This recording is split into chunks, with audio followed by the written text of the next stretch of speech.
I want to welcome everyone to our second Pastor Church Resources conversation panel discussion around difficult conversations your church may be having around COVID. And we know a lot of churches are experiencing increased tension, conflict right now, as there's different groups kind of pulling in different ways, different impulses at play. And one of the tools that we have found helpful at Pastor Church Resources is polarity analysis. And so we'll say more about that in a minute. But I invited Cecil, VanNiejenhuis, and Postma to be with us today to explain a little bit of how polarities might help your church navigate some of these difficult conversations right now. So I would just want to introduce Al first. So Al's a minister in the Christian Reformed Church. He has been since 2009. He served a congregation in Thunder Bay, Bethlehem Christian Reformed Church, before transitioning to work with the Christian Reformed denomination on Classis Renewal, especially. And so he's seen the importance of good process and good decision-making at the council level and also the Classis level. And then Cecil VanNiejenhuis, who's been a minister in the Christian Reformed Church since 1981. He's served congregations in Ancaster, Lacombe, Kitchener, and Edmonton. Did I get them all, Cecil? You did. Yeah. Before transitioning about 10, 11 years ago to Pastor Church Resources as a ministry consultant. And now he's the co-director of PCR. And while pastoring in Ontario and Alberta, you also served as a church visitor frequently. And so you've been in and out of lots of different council rooms, lots of different Classis meetings. And so I think both of you have a sense of how these conversations might be playing out in congregations across the US and Canada. So I really thank you for your time today and for sharing some of your wisdom and perspective on how polarity analysis might help our churches right now. Cecil, I'm going to start with you. Just tell us about polarity analysis and how it can help a council kind of understand the decision they need to make. Okay. Yeah. Let me just frame it this way. There's a difference between problems that we can solve and problems that are solvable, and polarities, which cannot be solved but can only be managed.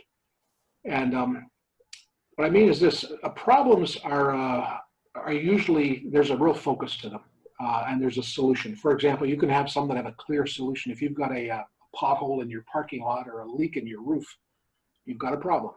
And there's a solution, and you can fix it. And so it's kind of there, you identify it, and then you're done. And you know it's the right one. Sometimes you get into a really nice situation where there may be multiple solutions, and then you've got a choice to make. You still have a decision to make, but it's a choice. There's not a wrong choice. There's just different ones, and so take some of the pressure off. But there are also often occasions especially for church councils, where we have decisions to make. We can be tempted to think about them as we've got a problem and we need to find a solution. And so thinking there might be a correct answer to this situation. And what's more challenging and making the story a little thicker and more complicated is the fact that you may be dealing with something that has some competing values that are playing out and holding each other a little bit in tension. And so, for example, you might think that it's either this or that. We have to choose between two options.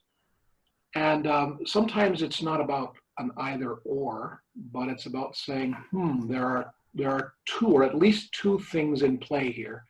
Let me give you an example. For example, when we speak with each other, we need to be honest with each other, and we need to be kind with each other. Those are both really important values. And if you had to choose just one or just the other, you would be falling short of what the best approach would be. Because if it's just truth, it can be quite brutal. And if it's just kindness, it might not be very honest and or very helpful in the end. So you need to be both at the same time. And the hard thing is, so Now, you make decisions at a given point, and sometimes you have to tilt a little bit more towards the honesty side, sometimes a little bit more towards the kindness side, but you're holding those things in an ongoing conversation. Here's the thing about polarities. When I say, for example, that in a council room there are certain things that are not either or decisions, but they're both and. So not either honesty or kindness, but both honesty and kindness. When we start talking about the fact that there are two things that we have to hold together and you can't make a one or the other black or white choice, sometimes council members get a little nervous and think we're getting a little relativistic, we're getting a little wishy-washy. And I want to say this, that the background for thinking about polarities is, one is very creational. It's the way we're made, actually, as human beings, as living beings. Here's a fundamental polarity. We inhale and we exhale. We need oxygen, so we breathe in. But then we get all this CO2 right inside of us, and we have to breathe it out. There has to be an exhale. You cannot choose to do just one or just the other. You have to do both. You can't just be an active person or a person at rest. You need activity and rest, and they need to balance and hold each other, in a kind of a conversation, an ongoing conversation. So that's one way to think about that. And so polarities, one of the things about them is that you can have two values that are both very significant and important, and both of them have to be considered and weighed out. How you do that, you can only manage that. You can't solve it. So here's the thing about polarities. When you have two seemingly opposite values that put you in a dilemma, how do you deal with both of these things? Because there will be people arguing for one side and others arguing for another side. And you're saying, hold on, both of these are important. So the thing about these is that they are interdependent. The honesty and kindness need each other. They can't stand alone, because if they stand alone, they're incomplete, which is a hugely important piece here. They're interdependent. They're indestructible. You'll never, ever get rid of them. You're always, every single decision you make, you are going to be living within some of those polarities. And you can't manage them. Yeah, you can find out. Anyway, you just have to live with both of them. So that's the context within which we make decisions. But you still have to make decisions, right? One other interesting thing. Let me just, and that's why this is really important for decision times in councils, is that when you have two opposite truths, shall we say, two opposite statements that are both true and right, what do you do? How do you deal with them? I often go back to the scripture, to Proverbs 26, 4 and 5, where there are two proverbs that follow each other and that are opposite. The first one says, do not answer a fool according to his folly, or you will become like him. Or no, this is where I'm getting the text mixed up. But one says, do not answer a fool according to his folly, or he will be wise in his own eyes. The other one says, answer a fool according to his follies. But there's two opposite instructions. And the whole section in Proverbs 26 is about fittingness. There's all these different proverbs, and you have to know which one fits the situation. So do you answer a fool or do you not answer a fool according to their folly? Well, you need to judge the situation and determine what to do. So the fellow that showed me that for the first time, a prof, said, he who knows one proverb, only one, knows none. Because you have to know this proverb and you have to know its opposite. And then you have to be left with the situation. Okay, now I have to discern which one fits. And I think decision-making has very much to do with being wise and discerning in the moment and weighing some things out. And it's not about solving a problem. It's about saying, how do we move forward in this situation given these competing values, both of which are really good? That's a start. Yeah. Al, is there any more background that you would want to offer as to what a polarity is? And then I definitely want to get into examples, because I think that's really where it's going to hit the ground for people. Sure. one of the ways, another context piece that is just helpful for those of you who are visual thinkers is, I mean, you can probably Google this, look up polarity mapping, but it's sort of like a box with 4 quadrants, and you have one, you know, there's the left side and the right side, and on the top is the value, and on the bottom is the fear. And if you look at a mapping, the natural direction of them is it goes in a figure 8. So you naturally go from the fear to the value, to the fear, to the value, to the fear, to the value. And it's not simply a fear, but it's a fear of an overfocus of the one to the neglect of the other. Right. And that's what seems to happen in most cases where things get very polarized, or, you know, people are living within a polarity without even realizing it, is oftentimes they're living within the fear rather than in the value. And so, you know, as an example, like, I forget the example you gave, Cecil, but it's kindness, kindness and honesty. Okay, kindness and honesty.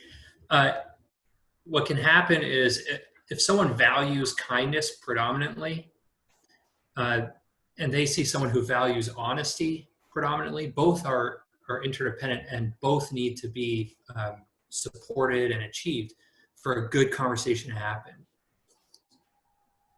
But the person who values kindness, if they're valuing it in such a way that they fear losing kindness, they very quickly look at any affirmation of honesty as something that pulls against kindness.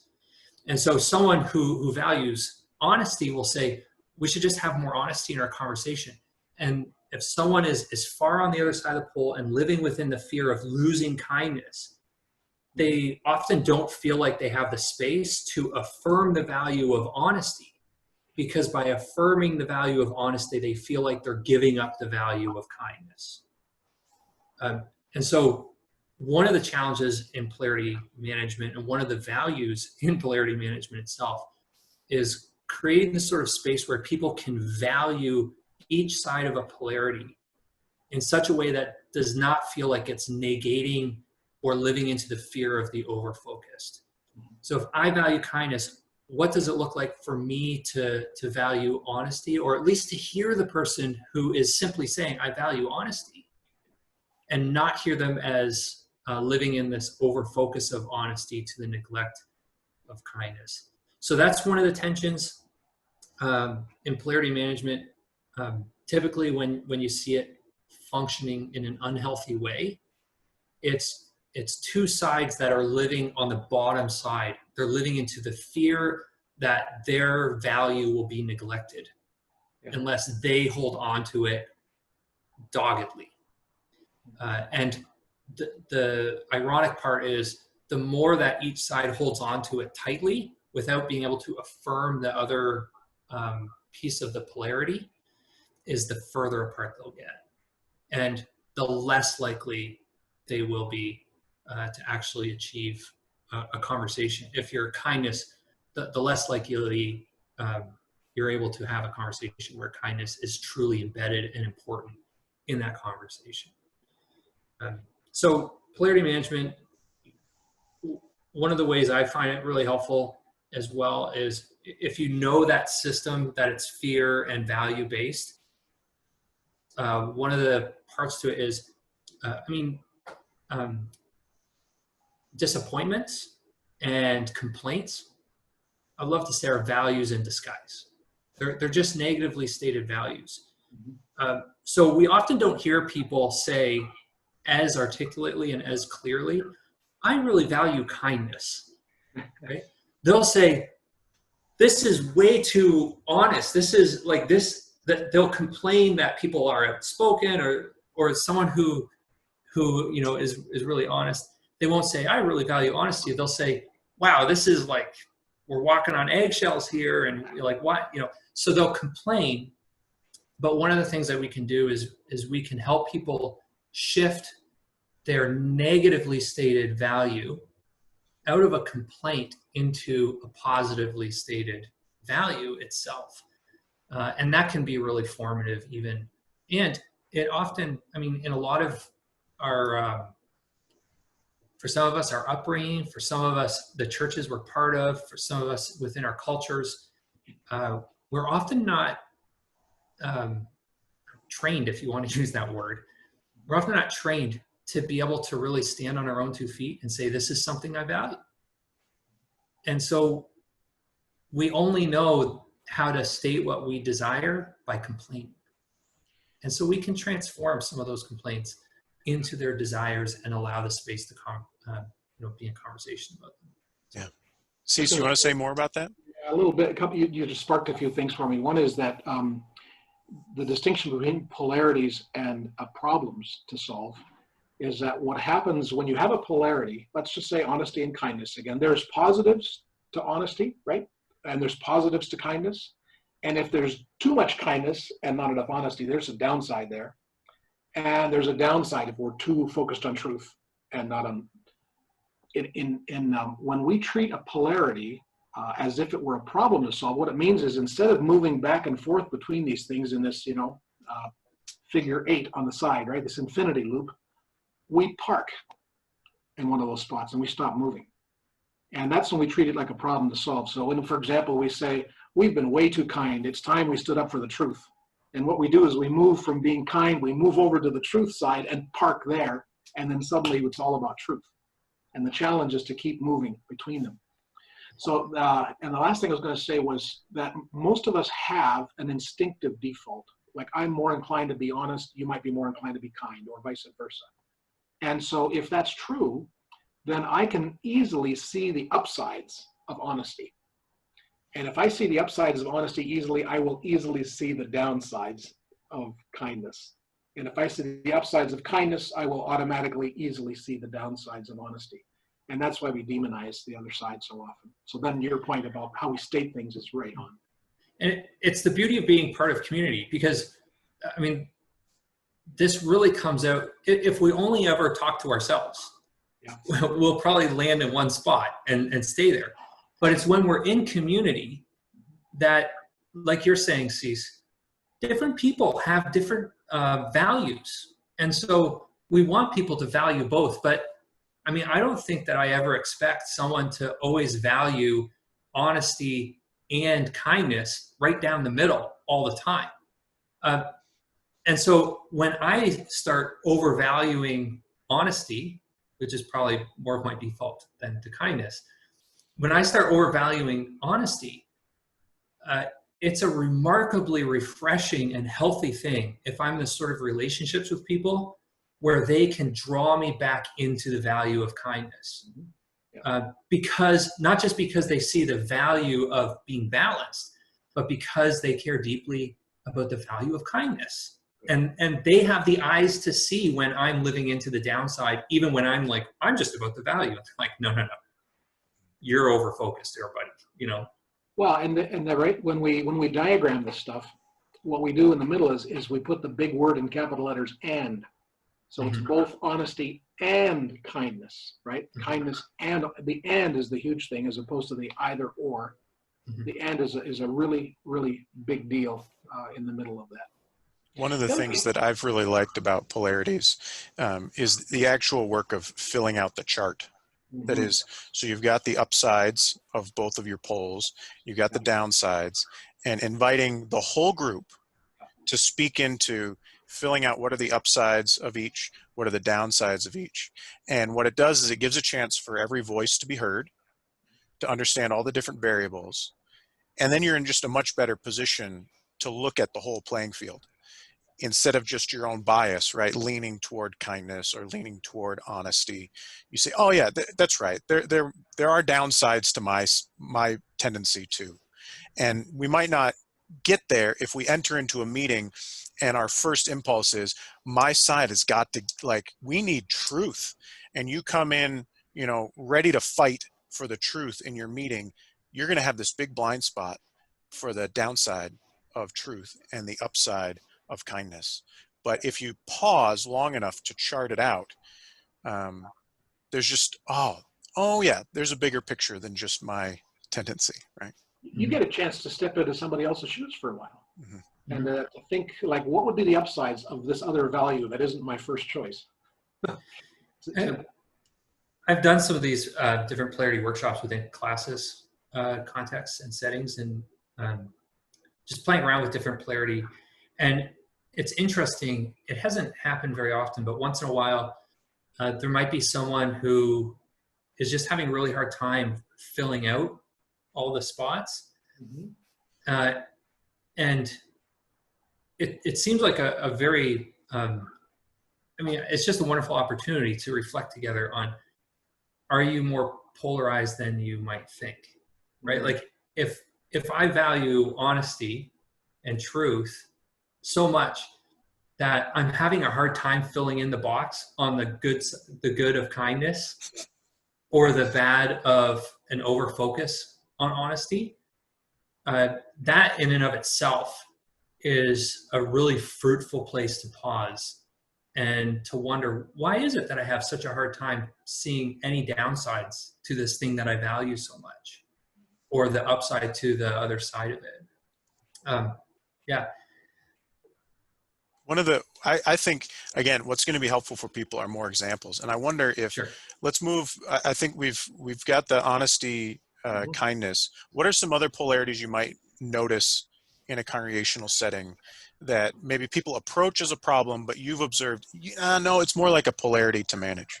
Yeah, there's a few of them. Oswald and Johnson have a book, Managing Polarities in Congregations, and they identify 8 polarities they say are present in every congregation.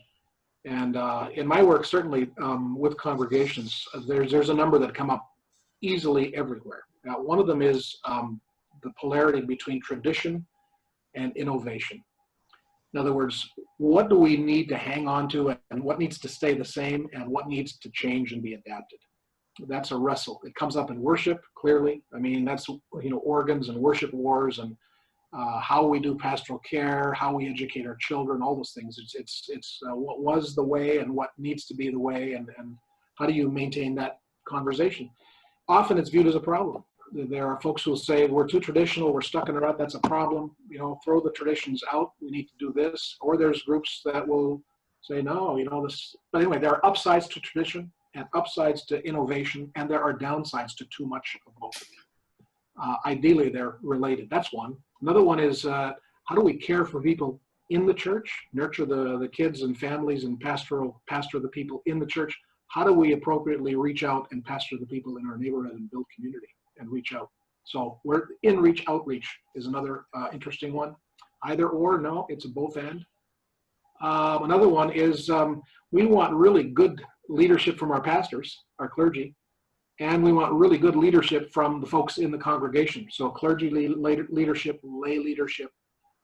You can't choose one or the other. We need both, because if the clergy is too strong and the folks in the church underfunction, that shows up as a problem at a given point.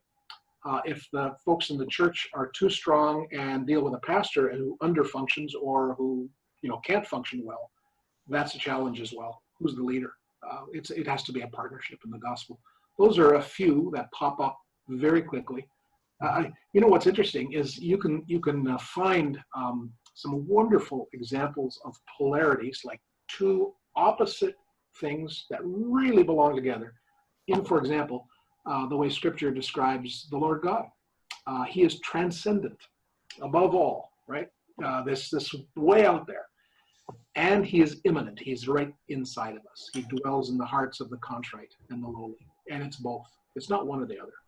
And somehow when we speak about God, right, we need to speak about that with both of those opposite values that are interdependent.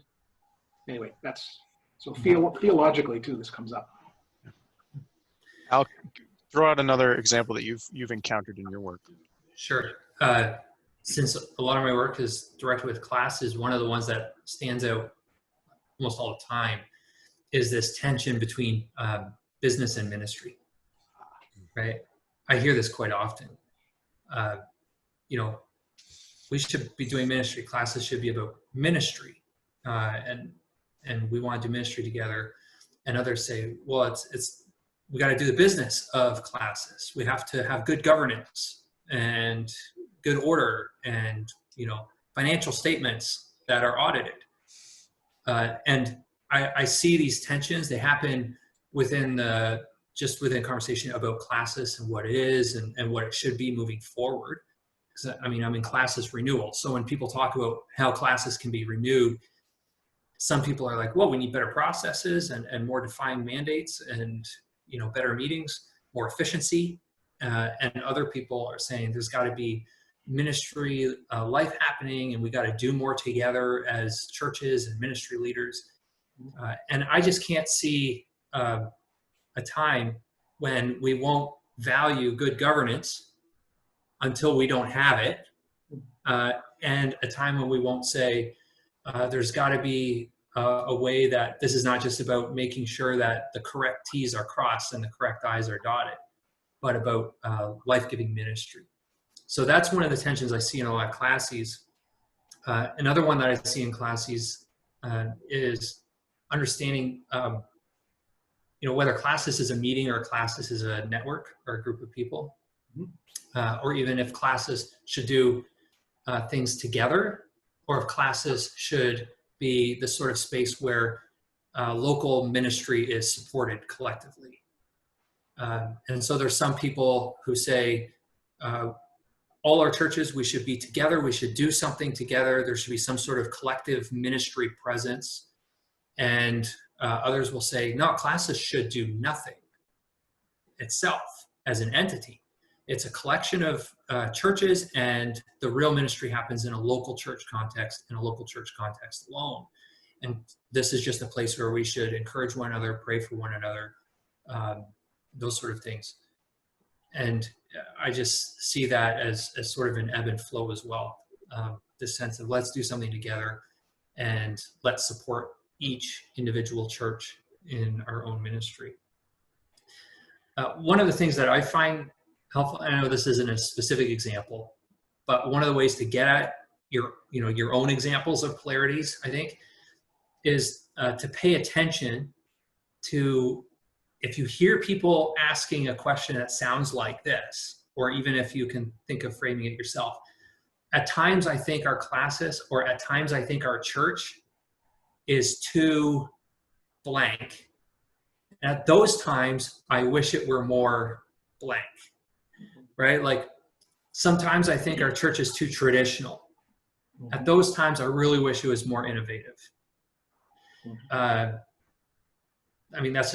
just an example, but in my own local church context where I'm a member, and in I'm sure in each of your own too, we've heard people say, our church is too much like this, and I wish it was like that.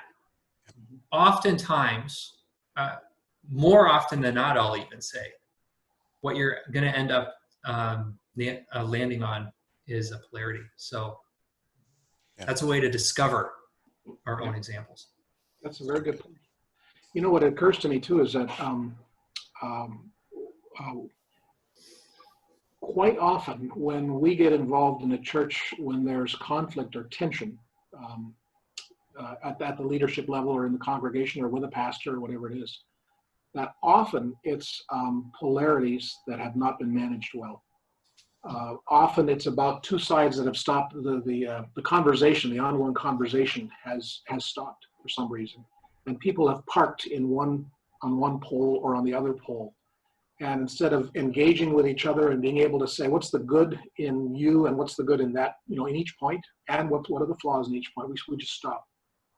And when we stop and we land on one side or the other, we've got an either or. This is where it's at, or that's where it's at. It becomes an either or, and that's just a real challenge. So I wondered, Al, if you would think that for Classis too, if there's a polarity maybe between being task-oriented, getting things done, versus being relationship-oriented, making sure we're getting along. And it's like you have to choose between those, but they're both real, and different folks have different, inclinations as to which. Right, 100%. And Sean, I know you're fishing for more examples, but I'm going to go back to theoretical, but one of the things that the three of us actually talked about that I think led to this video as we started talking about polarities. One piece was thinking, using the metaphor of like a motorcycle, right? Yeah. Where we have a road and we're going somewhere, and at sometimes to get to that destination, the road never goes straight. So sometimes to get to that destination, the road's going to curve, left, it's going to curve right. You're going to kind of go back and forth. And if you're riding the motorcycle and you just go straight, you're not actually going to get to the destination because you're going to end up in the ditch. So sometimes riding the motorcycle, riding the Polarities, motorcycle to the destination is actually going to require becoming imbalanced to lean one way and then imbalanced to lean another way. And that's where that polarity mapping, it's not static, and it's always going to take moving back and forth. And so the goal in polarity management isn't so much, it's not so much balance, like that you're in the center. It's about progress toward your goal. And the goal always is the thing that you're pointing toward. And to get there, you gotta go back and forth. I mean, this is true. I mean, this is true in Canada as well. I hear it particularly more often in the States, maybe just because it's so defined with, the political right and left. I often hear people talk about, if you take a position on something, it's either a left or a right position. And then there's a quick desire to say, well, if we're hearing a left-sided position, it needs to be balanced with a right-sided position. And there's a sense of, as long as we get both sides, each having their own perspective, that means we're riding nicely down the middle. Yeah. But there is these times where a church, just to use that tradition, innovation, polarity, for example, there's times where a church, to move toward progress, if you think of it as I'm not sure exactly how to say this, so anyone's welcome to correct me after this. But good, God glorifying worship that allows people to participate effectively, right? If that's our goal, there's going to be times in a congregation's life where it needs to lean hard into innovation. And then there's going to be other times where it needs to lean hard into tradition. And it's not because the church is overly innovative or overly traditional. It's because it cares deeply about that value of worship. Al, think about your motorcycle example. Even when you are leaning more to the right or more to the left on a curve, you're still in balance.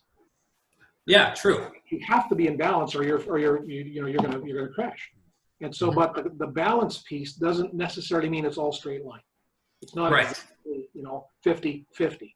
But over in the long haul, sure, it'll be way closer to that. But there are going to be times, sure, you're moving and shaking. I've got a great segue for you, Sean. And that Run with it. A Segway is not quite a motorcycle, but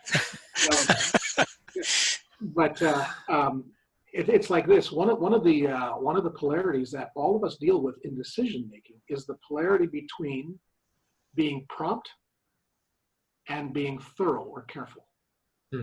When you make a decision, there's often a timely element to it. Like, we need to have this done as soon as we can, but we also have to make sure that we're thinking about all that we need to think about and consider all. So there's promptness and thoroughness, or carefulness.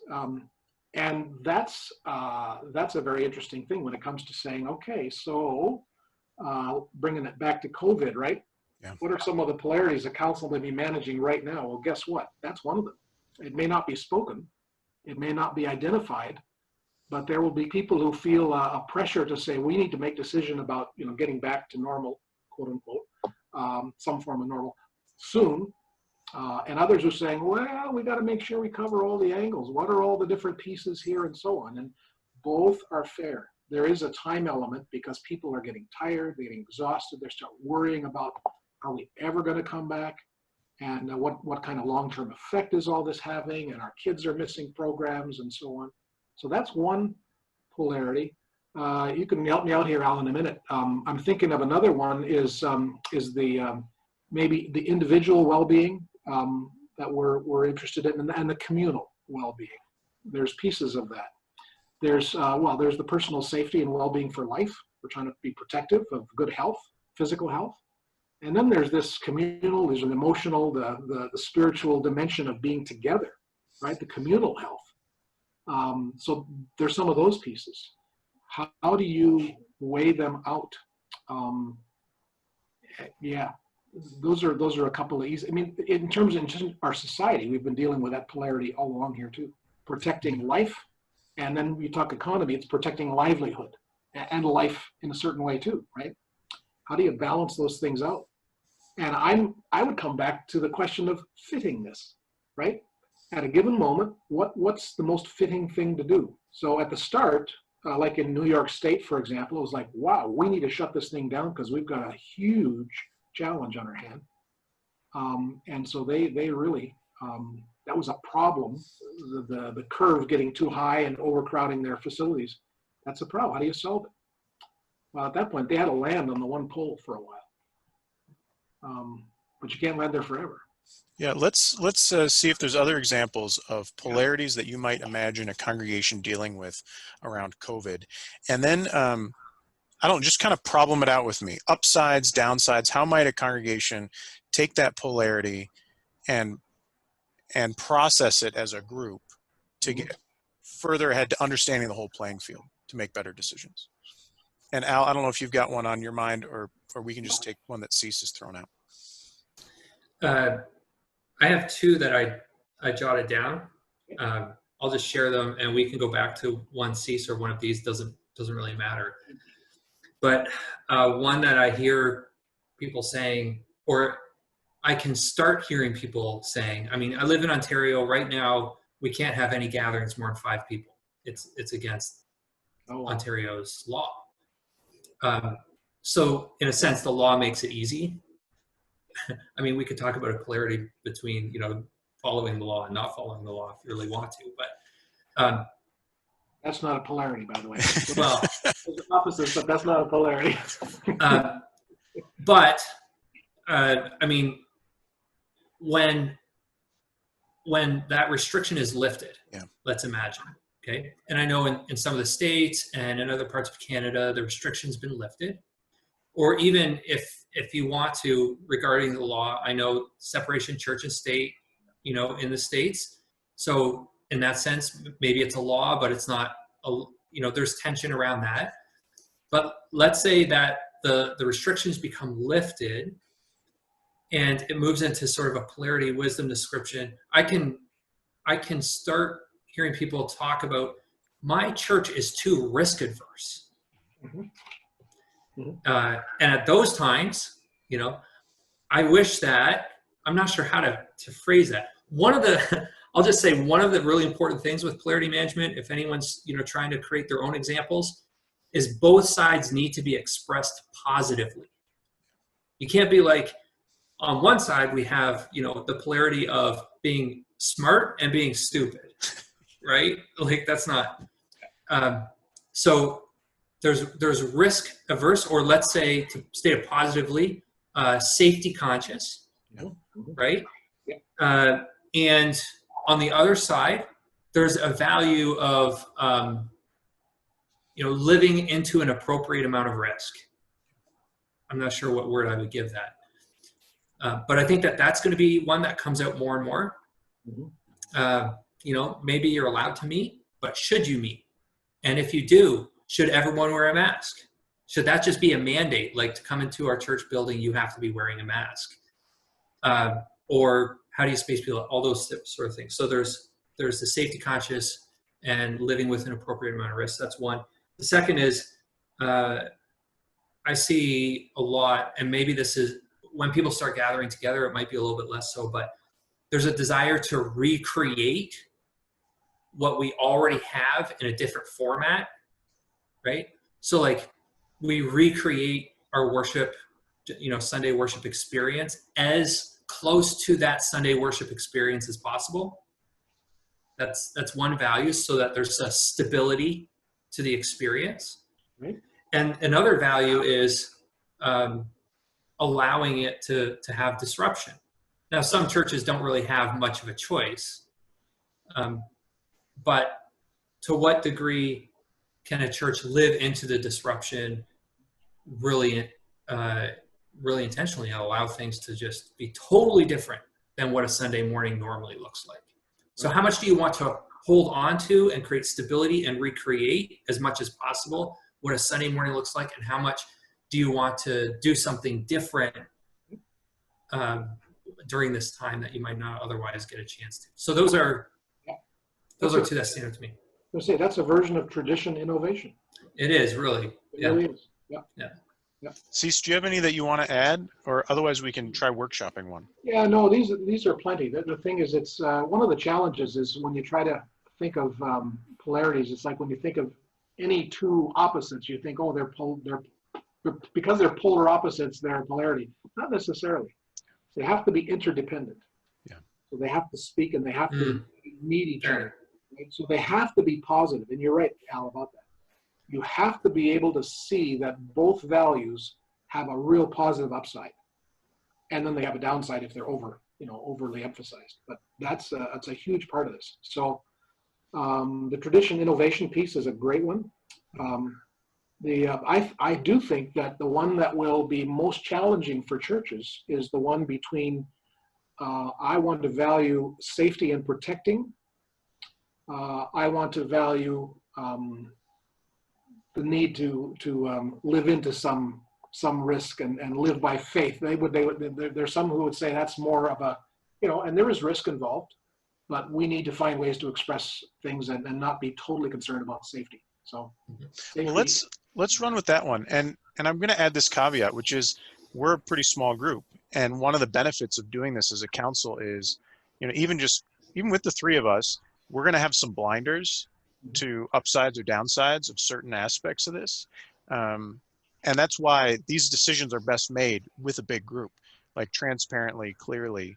But let's start with this safety protecting and then living with appropriate amount of risk. And maybe the first thing to do is, is there a better way to phrase these to get at that positive language? Yeah, it's a good question. I'm not sure. I think the emphasizing safety is that's good for the one side. I'm not sure how to emphasize the other side. There's just this desire to be together. I mean, there's communal richness in worshiping together, right? It has all those elements that support why we worship together and what are the strengths of it. So maybe the word isn't so important. Yeah. But as there's the value of being together for worship. And there's also the value of being concerned about physical health. Maybe by the time we end this quick workshopping of it, we'll have a better word. Yeah, I like that. Well, let's pretend we're a council, right? So we've identified, it doesn't necessarily need to be either or. How do we approach this? What would be your next move, Cecil? I would say, what I would do is I would map out a diagram, and I'd say on the one hand we've got safety, right? On the other hand we've got worship, communal worship gathering, and I'd say let's start off by naming the really upsides of safety and the upsides of, and then we'd identify the downsides of too much emphasis on one or too much emphasis on the other. Yeah. All right, so let's run through that. So on the safety side, upsides of safety, people stay alive, right? That's a positive. We're valuing life and health, and we're affirming the gift of science. I would say we're being considerate of our most vulnerable. Go ahead. There could be a reputational aspect to it too, by valuing safety. The church is not seen as a reckless entity. How about upsides on the other pole? So we've got something like I don't know. I'm thinking right now it's togetherness. It's the appropriate amount of risk to convene, to be together. Mhm. We value togetherness. I think that's hugely important. I would also affirm, one of the values I would affirm on that I'm sure lots of people who value this would affirm right away, is life inherently has risk. Yeah. Right? So it affirms that. I mean, there's always going to be people, I could easily be one of them, that says, I could get hit driving to the church building. Yeah. So there's always elements of risk in life. Right. So that's an affirmation of the risk of life. Mm-hmm. Being alive, right? There's inherent risk for sure. Mm-hmm. I would say that the folks who are saying we really need to get full worship back as soon as we can, they're affirming life in a way as well. Yeah. There's some shared values here. There really are. You had alluded earlier to the benefits of being together in terms of our spiritual health, our emotional health, our mental health, right? That's another thing. So maybe the safety is preserving our physical health, but that togetherness is a way to really experience that spiritual togetherness, the emotional health benefits that come alongside that. I think that's very true. There could also be, I don't know if I would argue for or against this, but a sense of independence. Mm-hmm. That we're here, we're equipped to make some decisions, and so although I suppose that could be on either side, right? Whether or not, I hear that more on the let's allow life to have some risk. I hear that more from that side, saying there's a sense of independence and we can make decisions. Yeah. I think the value here, and maybe help me out, Sean, but I think the value here is just identifying at least 2, 3, 4 things that are really good benefits, the upsides of each one. Because we can't be exhaustive, but we just want to highlight the fact that there are some really good reasons for safety to be of value, and some really good reasons for the coming together to be of value. Yeah. And that's what's important. I think right now, part of the dynamic that makes this hard for churches is we're getting locked into our positions. We've got to open, we've got to stay closed, and you're beginning to almost demonize the other side. And so if you do this exercise together, what it does is, oh yeah, like this person who disagrees with me is not malevolent. Like they've got other values that are at play right now. And then what I also like about this exercise, because it's balanced in terms of there's the 4 quadrants, the upside for each, the downside for each, you're given permission. All right, we've spent some time on the upside.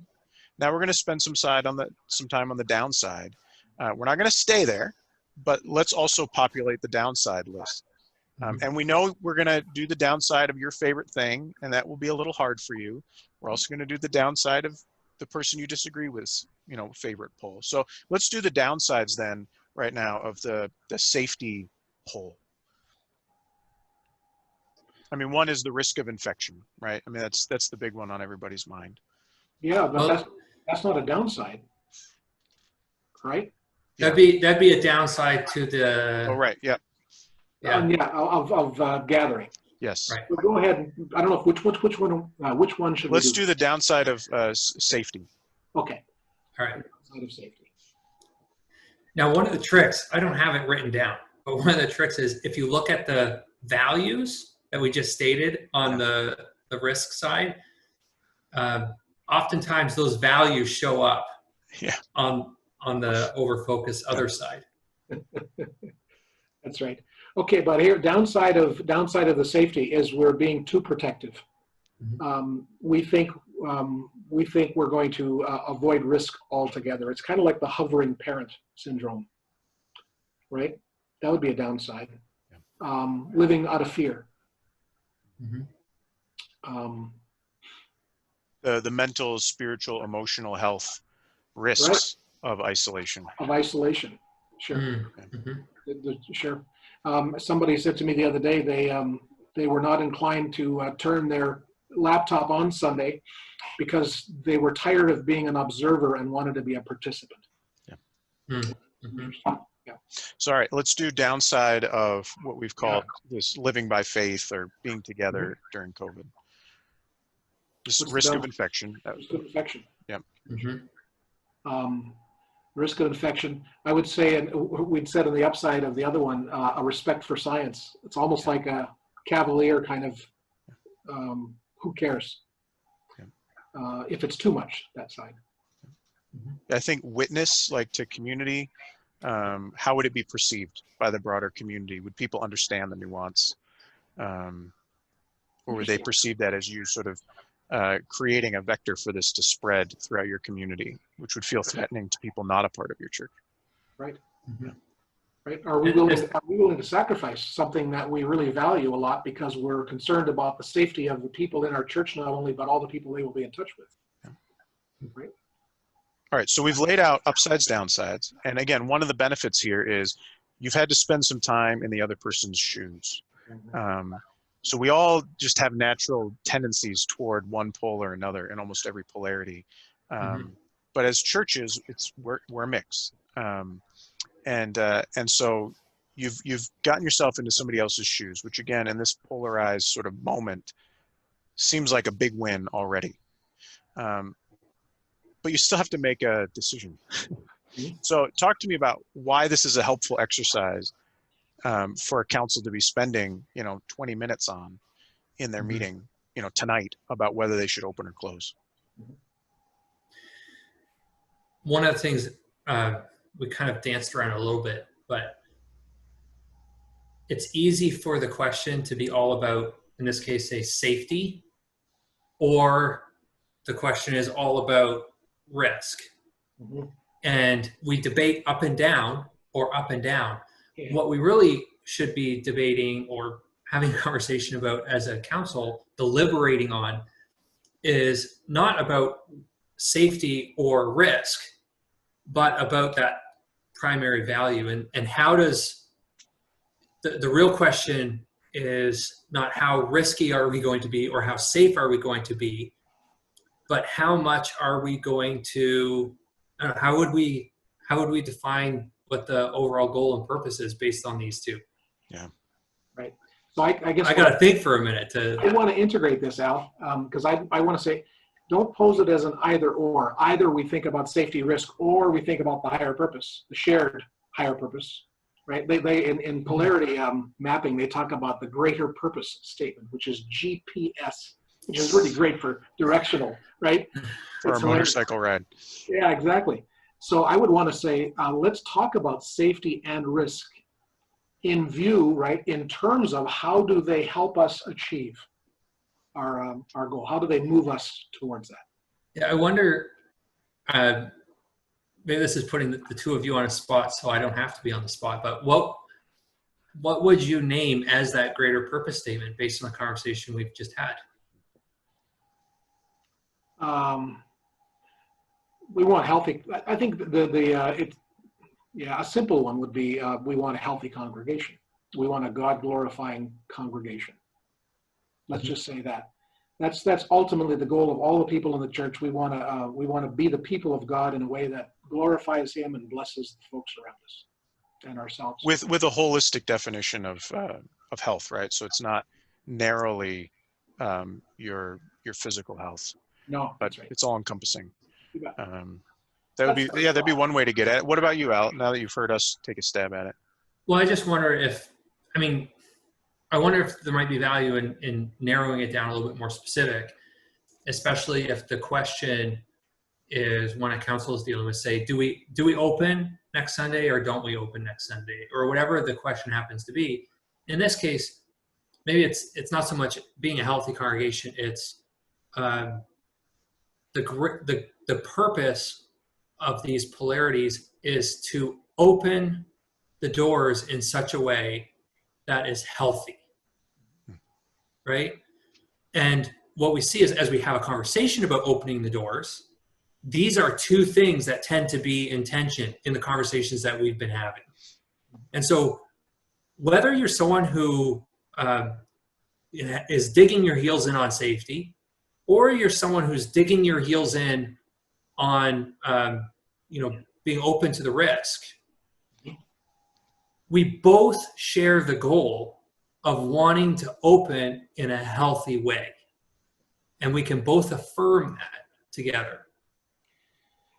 Yeah, okay. See, and I would say I'd still want a broader goal. I mean, but what I'd say here is that there's a decision to be made, right? And the decision is you can phrase it this way. You can phrase it, do we open, yes or no? Or you might want to phrase it, if we open, how do we open? Mm-hmm. In what way can we open that respects both of these? Because we're in a bit of a dilemma, right? Because there's these are really good arguments being made here, and these are really good points being made here. And how can we do this respectfully? So all that all fits. I just think it's a decision. It's not a problem to solve in a way. It's a decision to make that, and we'll get to this in a second here, but that will be our best judgment in this moment, Mm-hmm. and that we'll need to review again and revisit and so on. You're returning us to that greater purpose statement. It seems like a test of your greater purpose statement is, do the people who've kind of found their home in each poll both strongly identify with it Mm-hmm. as like what's motivating them in this conversation? Right. Is that fair to describe it that way? Like, how do you know you have a good GPS? I think, well, and this is why I think there's a sense in which we're assuming that all of the folks in the church have, and maybe they have never articulated it. Maybe that's the challenge for us, is to actually articulate our higher purpose statement, our greater purpose statement. Yeah. And that is, we want to be a church that glorifies God. Well, how do you do that? Well, you're a church that blesses its members to greater health and stretches them. And you're a church which blesses the community and stretches them to greater health in the best senses of the word, and calls them to, gives them the gospel. You can make it broad enough, I think, that it will clearly be something everybody can adhere to. And you need to be able to say at least that it's not just about whether we're more safety conscious or more willing to risk things. It's about, are we doing whatever it is we're doing so that we can be that kind of church? Yeah. Which I think is calling us to that point, and reminding everybody in the conversation that we actually share. That's the page, right? We're on the same page, and we're trying to figure out how to do that. I'm wondering if you can give some more reflection on why this is a helpful process to consider decisions as contextual. So what I'm thinking here is, this might be the right decision for this church, this moment right now, but because we've done this mapping, it might help us make other decisions in the future. Does that make sense? Yeah. I can take a start at that, Al. Just pitch in whenever you like. I think it's really helpful. Well, thinking about polarities does a number of things. When you think about the shared purpose, you are basically saying, guess what? We're united. We are together in this. This is not about us and them. This is about us figuring this out together. We have some different views. Secondly, we're different. And what we're doing is we're owning our differences. We're doing it together. We're not just going to say differences, this is right, that's wrong, you got to be here or there. We are these people, part of the body, part of being in the body of Christ. The body is made up of a lot of different systems. They all start with one cell, and they're different systems. And in the body, the Apostle Paul would say, in 1 Corinthians, he'd say, differences are essential for life, for vitality. And they're not just to be tolerated. No, they're that you need differences in your body. So that's part of what we're at, and that's a really good thing here. And the second, or the last thing about polarities and councils is that because you can never eliminate a polarity, there will always be the tradition, innovation, honesty, kindness. Those kinds of things will always be there. The decision you make today is the decision you make today. And when your church changes, when the culture changes, when the situation changes, you'll have to evaluate which lean you need to make. So what I love about this is that if we as pastors or deacons or elders, council people, if we think of ourselves as the answer people, we put a lot of pressure on ourselves to come up with the correct answer, the right answer. This is not about necessarily having the correct answer or the right answer. This is about saying wisdom, our discernment, leads us this way right now. It's the best we can imagine to do right now. And we may be wrong. We're going to review it. So there's courage in making this decision because we don't know what the future brings. And there's humility in it because we're going to review it and we're going to come back to it. So there's humility that says that I may make some mistakes, and hopefully we'll bless our leaders with some room to make mistakes. But it's provisional in that sense, and I love it for that reason. Yeah. I think I'll just add that when a decision does get made, it also creates more opportunity for buy-in when it can be framed around that goal or that purpose. Because you don't say something like, we've decided that we're not going to start in-person worship, or we're not going to start it in this way, or however it happens. But this is what we've decided because we want to be safe, right?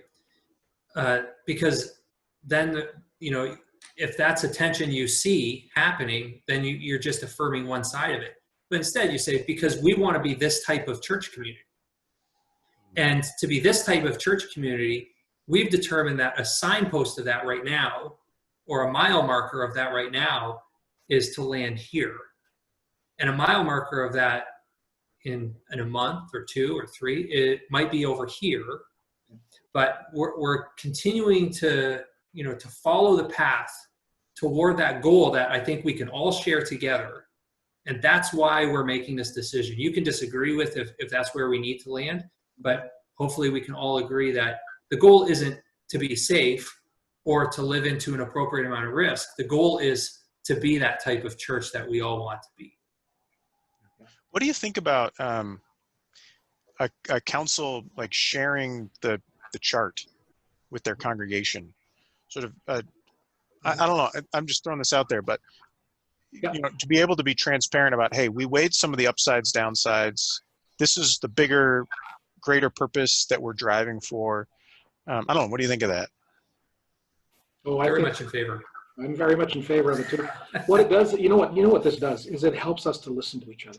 Yeah. I think that's the beauty of it, is that you start saying, okay, it's not just what I'm thinking here, but guess what? There's some folks there that have some really important values that share my same, they're with me in the purpose, and they have a different approach, and they bring up things that I wouldn't automatically think of, and it's more important to them than it actually is to me.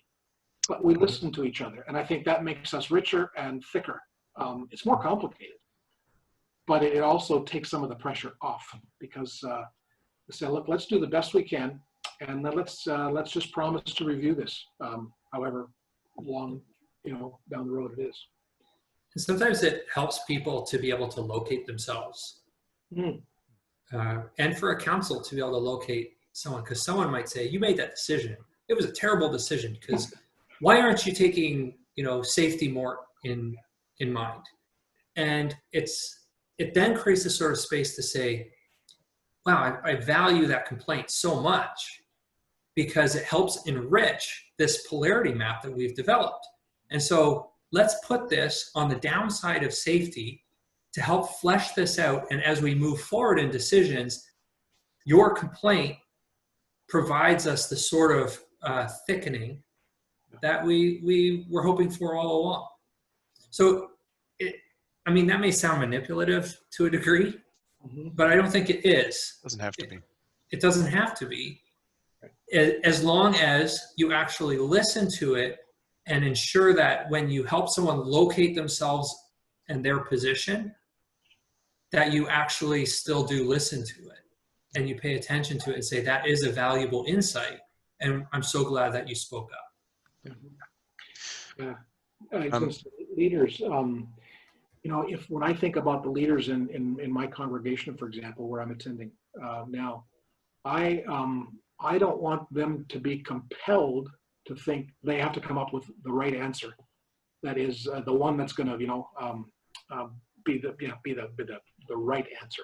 But I do want them to ask all the questions that they need to be asking, and to say, what are all the things we need to consider and keep in mind here? And once they ask all those questions, well, then we'll trust that the Spirit will lead them as they discern together and as they, work hard at saying, okay, how do we balance it out in this moment?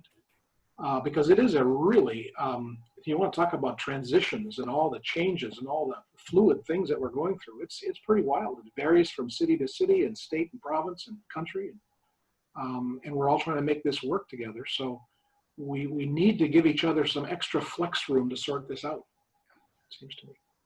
Well, all right. Let's say you've got a council meeting tonight. The agenda is COVID reopening is kind of all over the agenda. What's kind of your summary of how polarity analysis can help this conversation go better? And Cecil, we'll start with you. Okay. Well, this is a little bit of review then from what actually we've been talking about. I would say, number one, it helps us ask questions and wonder about what are all the angles that we need to consider here. What are all the values that are in play? And are there some competing values that hold each other in tension? And are we thinking about that as we consider our way forward?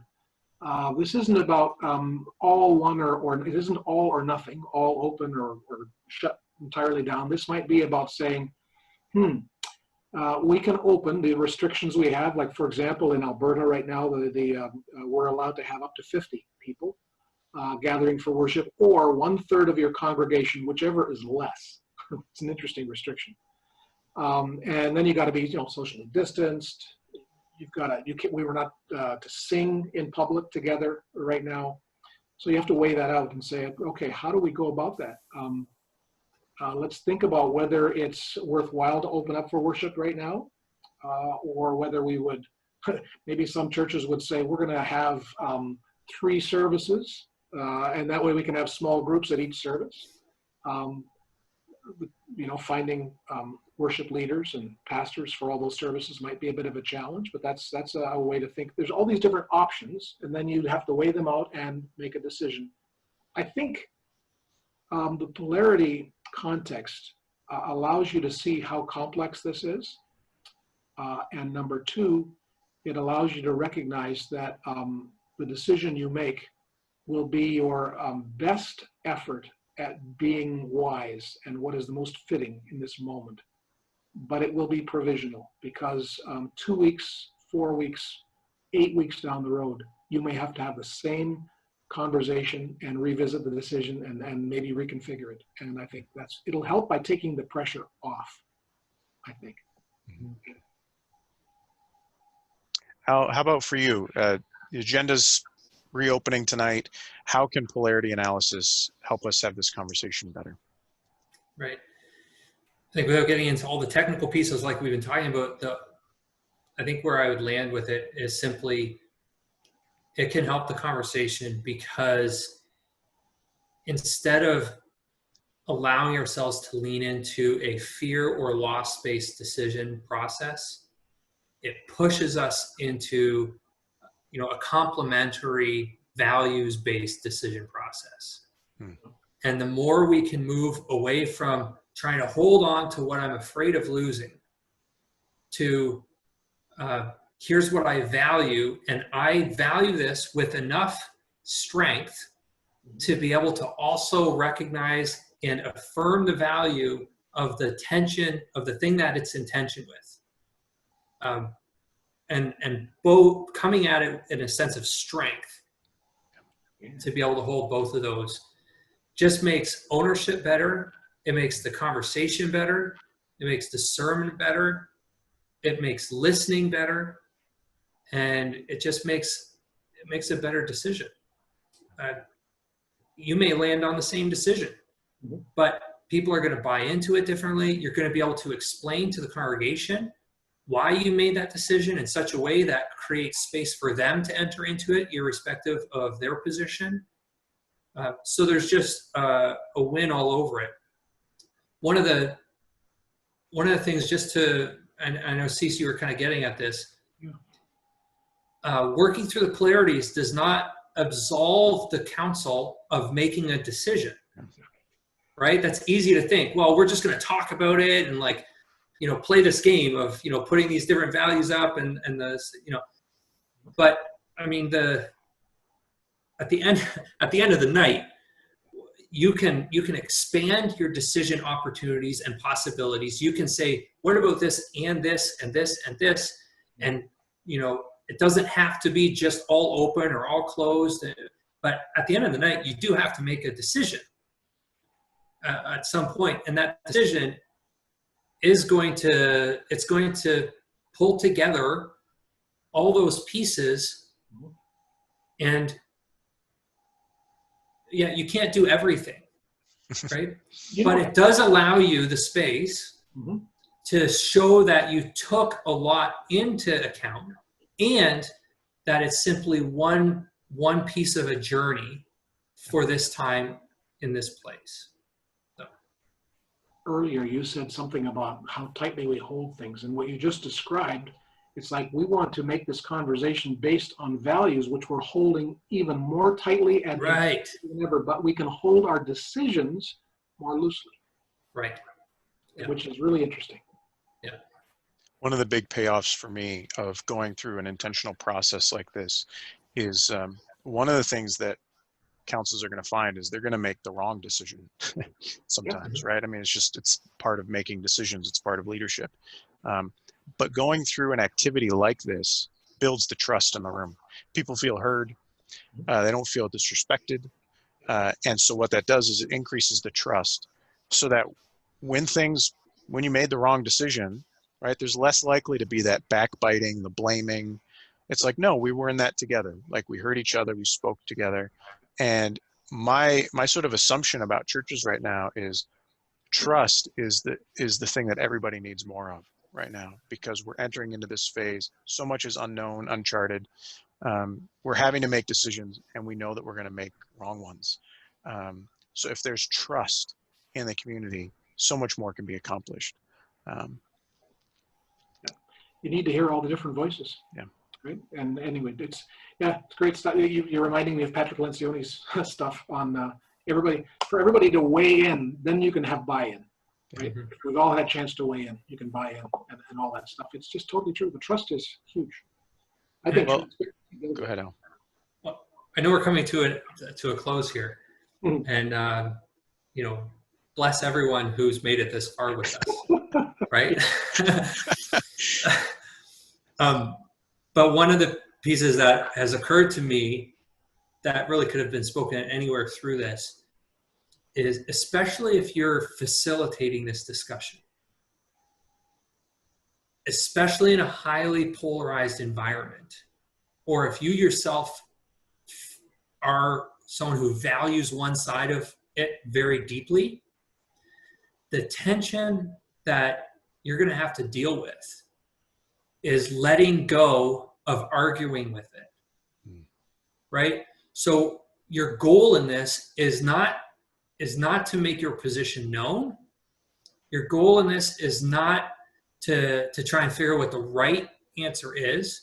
Your goal of it is to make sure that everyone's perspective, no matter how agreeable or disagreeable you find it, shows up accurately and generously in this polarity mapping. So, I've seen this happen. You start talking about the downsides of something or the positives, and you're like, well, we're just here right now. But you try and keep that group in there, and very quickly, I mean, someone says, well, we're safe, it's safety, so it's this. You're like, yeah, but, and it's like, well, can this wait? Or do you really need to say it so that and go ahead and say it, and we'll not even address it, not even talk about it. We'll just put it down here in this box because you're just kind of getting ahead, and that's okay. But we don't need to have a conversation about it. We'll just write it down because you can't wait. And then we'll go back here and talk more about it. So that's just one of those pieces, is in a polarized environment, when these things are in tension, that tension is going to bubble over in people not being able or willing to stick with working one box at a time. Yep. That's okay.